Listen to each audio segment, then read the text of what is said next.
Coucou! C'est cheap au possible. Oh, qu'est-ce que c'est cheap!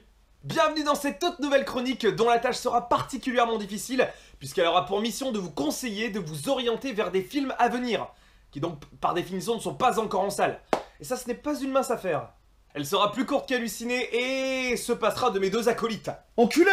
Bâtard! Ah, c'est pas plus mal.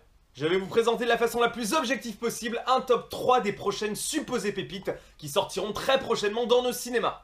C'est une démarche purement intuitive et cette vidéo n'est pas gage de qualité quant aux œuvres abordées. Prenez donc avec des pincettes mes propositions ainsi que la subjectivité de mes hypothèses. Mais trêve de blablatage. Au menu aujourd'hui, des fessées bien placées, un matheux en chaise roulante et bon chance saison 3, tracteur, merguez et trompette. Bienvenue dans Fasciné.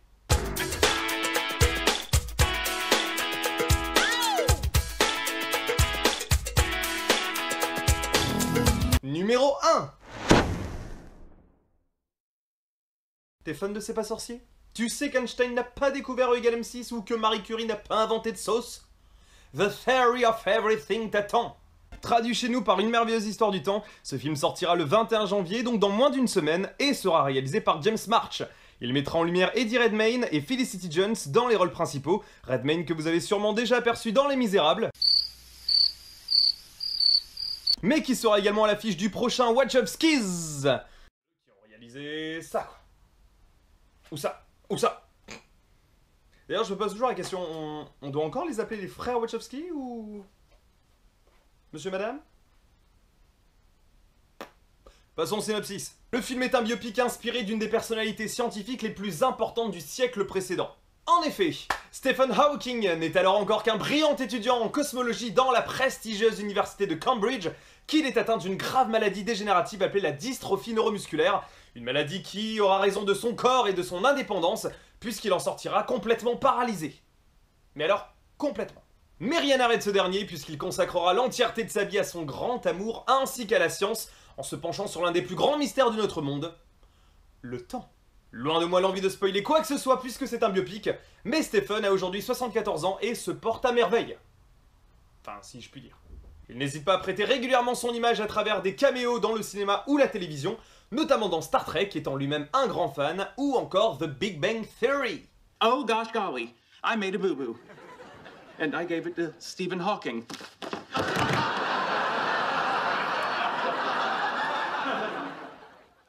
Great. Another fainter. Sa vie et son œuvre ont déjà été portées à l'écran et c'était en 2004 sur la BBC. Et le scientifique avait été interprété par un certain Benedict Cumberbatch. Élémentaire. Bref, pourquoi The Theory of Everything? Ou Une merveilleuse histoire du temps? Eh bien déjà, parce que t'as pas besoin d'être scientifique ou alors d'être un passionné de science pour être touché par une telle histoire. Autant que t'as pas besoin d'être une poule pour aimer Chicken Run. C'est un film sur la détermination et non le déterminisme. L'envie de repousser toujours plus haut et plus loin ses propres limites, saupoudrées d'une belle histoire d'amour. Les médecins lui prédisaient une espérance de vie inférieure à 2 ans après la dégénération, et aujourd'hui, il est toujours là. C'est donc une magnifique preuve de courage et d'abnégation. Alors courez-y, je fonde de grands espoirs sur celui-là. Et pour finir, le maintenant si.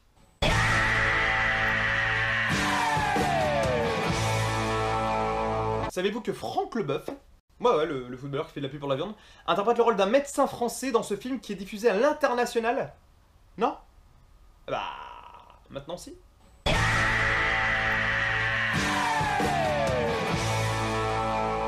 Messieurs, à vos fouets, mesdames, à vos menottes, parce qu'on continue le top 3 avec le tant lu et attendu 50 Shades of Grey.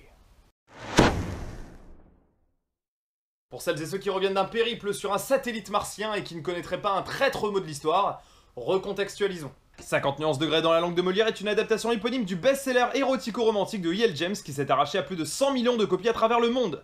Le film sortira ironiquement le 11 février prochain, donc quelques jours avant la Saint-Valentin, et sera réalisé par Sam Taylor Wood, dont c'est le premier véritable blockbuster. Autant vous dire qu'elle est largement attendue au tournant. Anastasia, interprétée ici par Dakota Johnson, dépanne une fidèle amie pour l'interview de Christian Grey, riche homme d'affaires campé ici par Jamie Dornan. Elle est rapidement attirée de manière viscérale par l'entrepreneur et se laisse séduire jusqu'à découvrir son secret pour le moins atypique. Il est adepte du sadomasochisme. Un casting qui a suscité une vive polémique puisqu'une pétition a été lancée après l'officialisation des acteurs. Apparemment, mesdames, vous vouliez un mal plus mal. Surtout quand on sait que Michael Fassbender ou encore Ryan Gosling étaient attendus pour vêtir le costume du père Fouettard. Je comprends votre frustration. Gourmande? Il n'y a pas véritablement de quoi s'inquiéter. Rappelez-vous d'Heath Ledger pour ce rôle du Joker. Il y a eu également plein de pétitions. Et puis mesdames... Ça va, la plus dégueulasse. Universal Studios, qui a donc acheté les droits à près de 5 millions de dollars, a confirmé au grand public qu'il y aura effectivement 2 suites, à l'instar de la trilogie littéraire. Mais connaissant les sagas, succès au cinéma, je sens que le dernier va se dédoubler. Apparemment, c'est la mode. Pourquoi 50 Shades? Eh bien, qu'on aime ou pas, qu'on l'ait lu ou non, qu'on soit même complètement opaque à l'univers littéralement épineux du bouquin, je pense qu'il faut y aller au moins par péché de curiosité. Je ne sais pas si l'œuvre cinématographique sera à la hauteur du roman qualitativement parlant, mais en tout cas il aura au moins le mérite d'une chose qui est très rare et très importante, c'est de varier le 2A2H de nos salles obscures omniprésents. Action, amour, humour, horreur. Et pour finir, le maintenant si.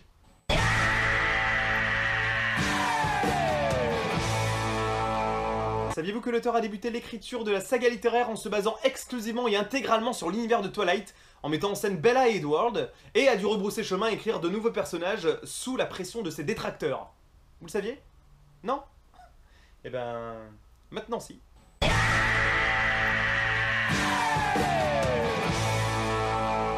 Et pour finir, passons sans plus attendre au numéro 3. T'as fusillé la moitié de la population albanaise et ta fille court comme une attardée mentale.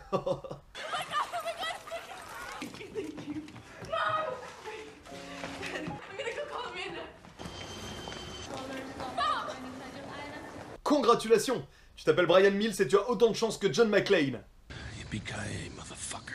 Et oui, il fallait bien que ça arrive un jour. Liam Neeson remet le couvert pour le 3e volet de Taken, une trilogie bien de chez nous, puisqu'elle est l'œuvre d'Europa Corporation, la boîte de Luc Besson, et a été réalisée par 2 Français. Le premier par Pierre Morel, et les 2 suivants par Olivier Mégaton.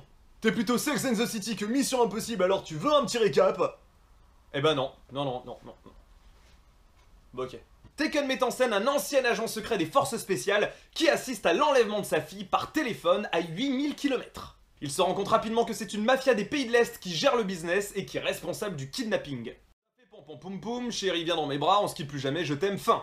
2e volet, vengeance purement personnelle envers le gentil, et cette fois-ci c'est lui qui se fait kidnapper avec son ex chéri tendre, et c'est à sa fille de le sortir de ce pétrin guidé par le père, guidé par lui-même. Repampant, repoum-poum, reviens dans mes bras, on se requitte plus jamais, je t'aime, fin. Et dans ce 3e volet, son ex-femme vient de se faire assassiner et les auteurs de ce meurtre sont prêts à tout pour lui faire porter le chapeau. Il aura alors aux trousses le fraîchement scalarisé Forest Whitaker qui fera le maximum pour le foutre derrière les barreaux. Un petit peu cliché tout ça, me diriez-vous? Bénéfice du doute. Le gros succès paradoxal qui a un petit peu tué la franchise, c'est que Liam Neeson ne lâche plus le poste. Les 2 premiers volets ont été de tels mastodontes bankable. Mais genre je déconne pas, genre rentable à hauteur de 600 millions de dollars pour un double budget de 60 millions. Et ça c'est pas peu. Du coup après ça une dizaine de scénars similaires lui étaient proposés et le souci c'est que il en a accepté certains, plusieurs, devenant ainsi une sorte de Charles Bronson qui s'essouffle et se démode. Et j'en ai pour preuve, sans identité, non-stop, balade entre les tombes. Si tu rajoutes à ça les 3 Taken, on se retrouve avec un projet similaire tous les ans, et du coup ça affaiblit l'engouement, et ça porte atteinte à son charisme naturel. Et c'est bien dommage quand même, surtout lorsque t'es un acteur oscarisé. Mais pourquoi est-il dans le top 3 alors, t'interroges-tu légitimement sur ma crédibilité? Je sais pas exactement en fait. Je sais pas vraiment, mais si on me force à trouver une explication, je dirais certainement par nostalgie. C'est vrai quoi, parce qu'aujourd'hui si jamais tu dis à tes potes je vais voir Taken 3, tu passes un peu pour un bof. Et je le conçois. Sauf qu'en 2008, si jamais tu leur disais que t'étais allé voir Taken, là par contre ça avait une autre gueule, parce que tout le monde avait été surpris par le choix de Liam Neeson d'endosser une telle carrure. C'était couillu, super bien maîtrisé, et complètement à contre-pied. Du coup oui, pour la nostalgie, mais aussi l'espoir d'être surpris après la déception d'un second volet. Alors je reste dubitatif, mais comme le dirait Stephen Hawking, tant qu'il y a de la vie, il y a de l'espoir.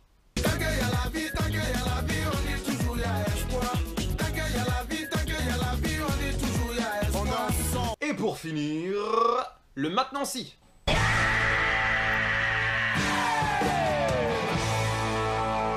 Saviez-vous que les 2 protagonistes, donc interprétés par Forest Whitaker et Liam Neeson, sont ensemble durant une très importante partie de l'œuvre, et grâce à la magie du montage, ne se sont quasiment jamais croisés sur le plateau? Vous savez pas? Eh ben, maintenant si.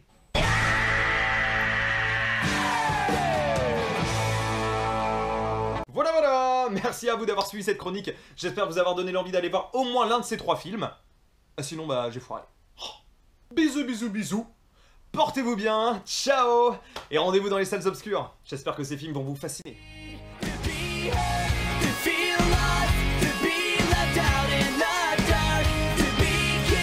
When you're down, feel like you've been pushed around.